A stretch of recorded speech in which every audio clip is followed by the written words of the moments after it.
আরে কি করছো? এখন একটা জিনিস বানাচ্ছি। এরা আমি বিস্কিটের গুঁড়ো এইগুলো ভাঙছো কেন? কর্নফ্লেক্স গুলো?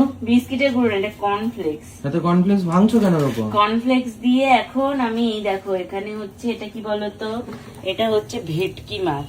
ও। আমি হচ্ছে এখন এই ফ্রাই বানাবো। ও বাবা, ব্রেড ক্রাম্পস না দিয়ে বেয়ে কর্নফ্লেক্স, ইয়েস, ব্রেড ক্রাম্পস না দিয়ে কর্নফ্লেক্স। তার কারণ হচ্ছে ভীষণ ক্রিস্পি হয়। হুম। আমরা তো বিস্কিটের গুঁড়ো, তারপরে হচ্ছে ব্রেড ক্রাম্পস এগুলো দিই। যারা এই ধরনের আইটেম বানাও বাড়িতে, একবার এরকম কর্নফ্লেক্স দিয়ে বানিয়ে দেখবে, মানে পুরো অন্যরকম হয়, খুব ভালোও হয় খেতে, খুব ক্রিস্পি হয়। আমি মানে এটা হঠাৎ করে একদিন আবিষ্কার করেছিলাম, ঘরে কিছু ছিল না, মানে কারোর থেকে দেখে করিনি, কিন্তু পরে দেখলাম যে অনেকেই করে এবং খেতে খুবই ভালো হয়। তোমরা কারা কারা এরকম ব্রেড ক্রাম্পস বা হচ্ছে ওই বলো বিস্কিটের গুঁড়ো ইউজ না করে এইরকম কর্নফ্লেক্স ইউজ করো, অবশ্যই জানিও।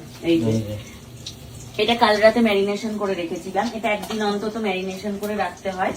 এই যে এর উপর দিয়ে এরকম সুন্দর করে এখন দিয়ে দিয়ে জাস্ট হালকা হাতে চেপে চেপে করতে হবে।